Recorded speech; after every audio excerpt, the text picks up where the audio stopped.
Many of us have been either partially or entirely working from home for the past 7 long months. And with COVID cases rising again, it's unlikely that's about to change drastically anytime soon. But as the months drag on, the impact of working from home on our mental health is compounding.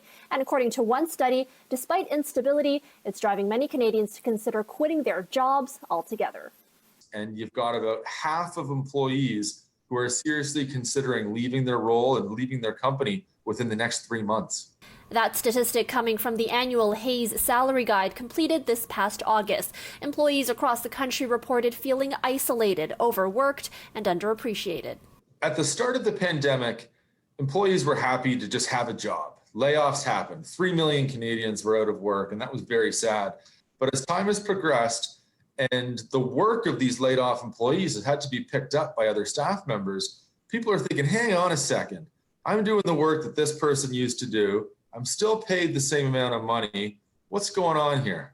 According to another study by HR company Hume, Canadians also took 40% less vacation time this summer versus last summer, not only because there was nowhere to go, but because many felt worried about taking time off when layoffs were widespread. It's creating a lot of mental pressure, mental stress, anxiety. And then with the seasons changing here, we're really starting to look at what seasonal depression and the impact that the pandemic is going to have on the workforce as well. The result is growing mental burnout. You may find yourself more irritable, not sleeping well, and less interested in your work.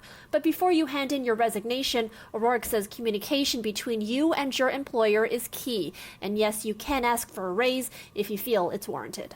Number one, speak up. If you're concerned, the Canadian way is just to say, yes, I understand, and not try and ruffle the feathers. That's not going to be good for your career. That's not going to be good for your mental well-being. The Hayes Salary Guide shows that Canadian companies are optimistic about an economic recovery. But the problem is by the time that happens, those exhausted employees who went unchecked may have moved on to better opportunities. Both experts agree employers should be aware and address employee burnout to keep them from walking away. In Toronto, Natividad, City News.